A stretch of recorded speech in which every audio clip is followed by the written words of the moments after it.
జై శ్రీరామ్, జై శ్రీకృష్ణ. గీతా మార్గానికి పునఃస్వాగతం. కర్మ సన్యాస యోగంలో ఉన్నాం. 20వ శ్లోకం చాలా ముఖ్యమైనది.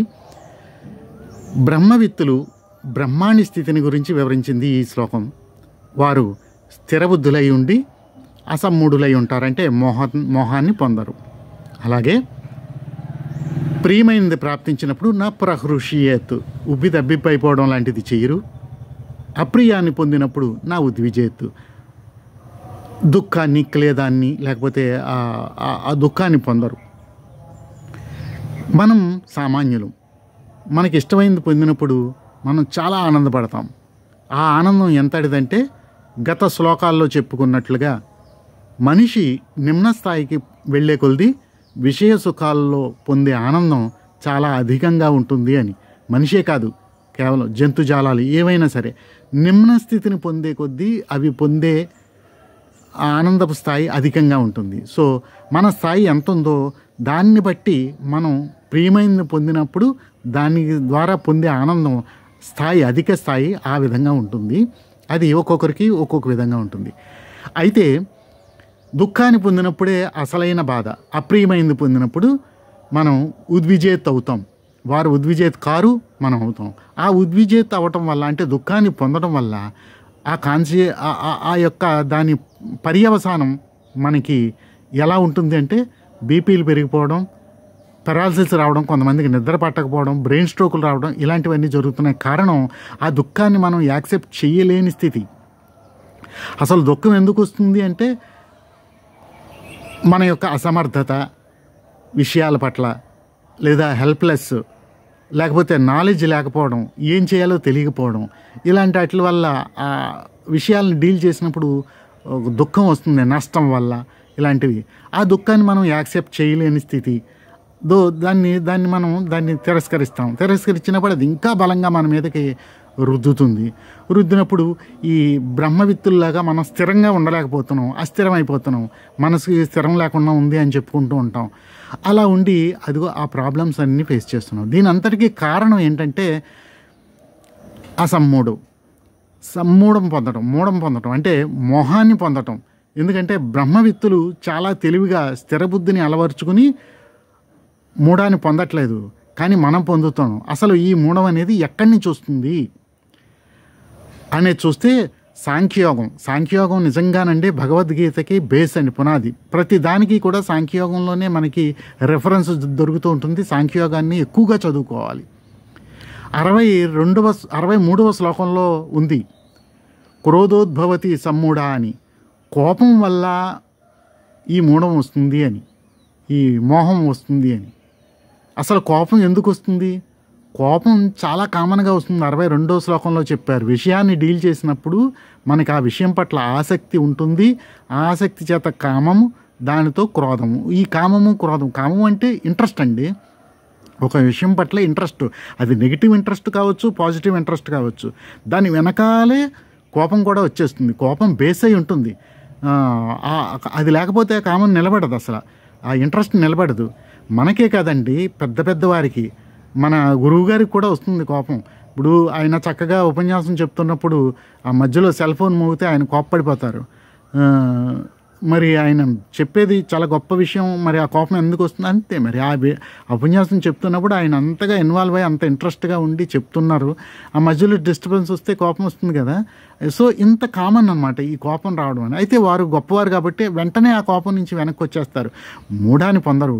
మనం అయితే ఆ కోపాన్ని పట్టుకుని ఇక మోహాన్ని పొందేస్తాం అనమాట. ఈ 63వ శ్లోకంలో చెప్పినట్లుగా క్రోధం నుంచి ఆ మోహాన్ని పొందుతాడు మనిషి. మోహం నుంచి బుద్ధినాశం, స్మృతి భ్రంశాన్ని పొందుతాడు. మనం మర్చిపోతాం అనమాట. మనం ఏం మాట్లాడుతున్నామో మనకి తెలియదు, ఆవేశంలో ఏదో చేసేస్తాం. స్మృతి భ్రంశం, బుద్ధినాశం పొంది బుద్ధినాశాత్ ప్రణశ్యతి, నాశనం పొందుతున్నాం అనమాట. ఈ నాశనం పొందే దాంట్లోనే ఈ సకల రోగాలకి కూడా నిలయం అవుతుంది.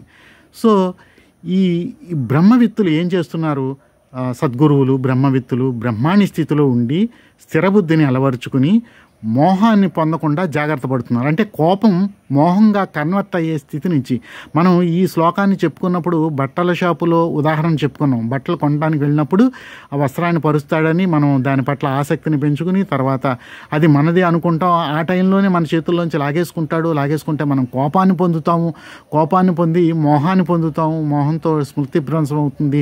జేబులో ఉన్న డబ్బులు ఏ పర్పస్లో ఉన్నావో మర్చిపోయి ఆ వస్త్రాన్ని కొని తెచ్చుకుని ఇంట్లో పెట్టుకుంటాము, మా అవసరం ఉన్నా లేకపోయినా అని చెప్పి బట్టల షాపులో ఉదాహరణ చెప్పుకుని మనం ఈ శ్లోకాన్ని మనం గతంలో చెప్పుకున్నాం. సో ఇక్కడ మళ్ళీ తిరిగి గుర్తు చేసుకుంటున్నాం. ఎందుకంటే ఆ మోహంగా కన్వర్ట్ అవుతుంది కోపం నుంచి. కోపం వరకు కామన్ ప్రతి విషయంలో, అది మోహంగా కన్వర్ట్ అవ్వకుండా జాగ్రత్త పడాలి.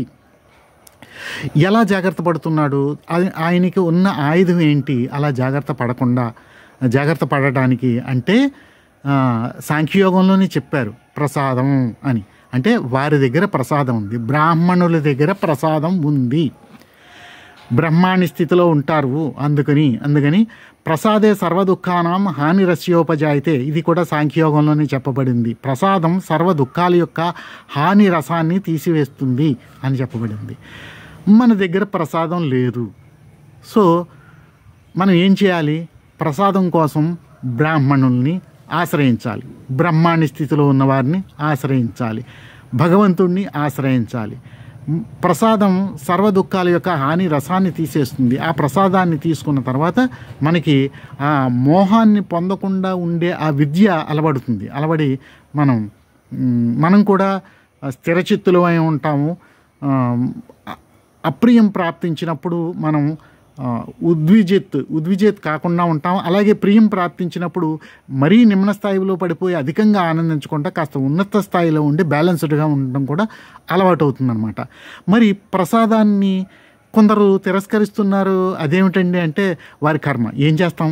ప్రసాదం తిరస్కరిస్తున్నారంటే వారికి దూరం అయిపోతున్నారు, సత్య దూరం అవుతున్నారు అని అర్థం. ఎవరికి వారు, భగవద్గీత ఏం చెప్పింది? Don't give up your self, నువ్వు విడిచిపెట్టుకోకు అన్నారు. అలా వారు విడిచిపెట్టుకున్న వారు ప్రసాదం వద్దనుకుంటారు, వారు ప్రసాదానికి దూరం అవుతారు, వారికి ప్రసాదం రుచించదు, వారికి దూరంగా వెళ్ళిపోతుంటారు.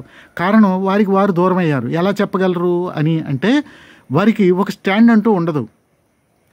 నలుగురు ఇది గొప్ప అంటే వారు నలుగురితో కలిసి గొప్ప అంటారు. మళ్ళీ అదే విషయాన్ని చెడ్డ అంటే అందరితో కలిసి వాళ్ళు కూడా ఒక రాయేసేస్తుంటారు. నిజంగా వారి స్టాండ్ ఏంటో వారికి నిజంగా తెలియదు. అలా తెలియట్లేదు అంటే వారి నుంచి వారు దూరం అయిపోతున్నారు అని అర్థం. వారికి వారు దగ్గర కావాలి. ఫస్ట్ ఎవరికి వారు ప్రసాదాన్ని ముందు గౌరవించాలి, ప్రసాదం పొందిన తర్వాత సర్వదుఃఖాన్ని నివారించుకోవచ్చు. తద్వారా బ్రాహ్మణుల యొక్క స్థితిని అనుసరించి మనం కూడా ఉన్నతిని పొందొచ్చు.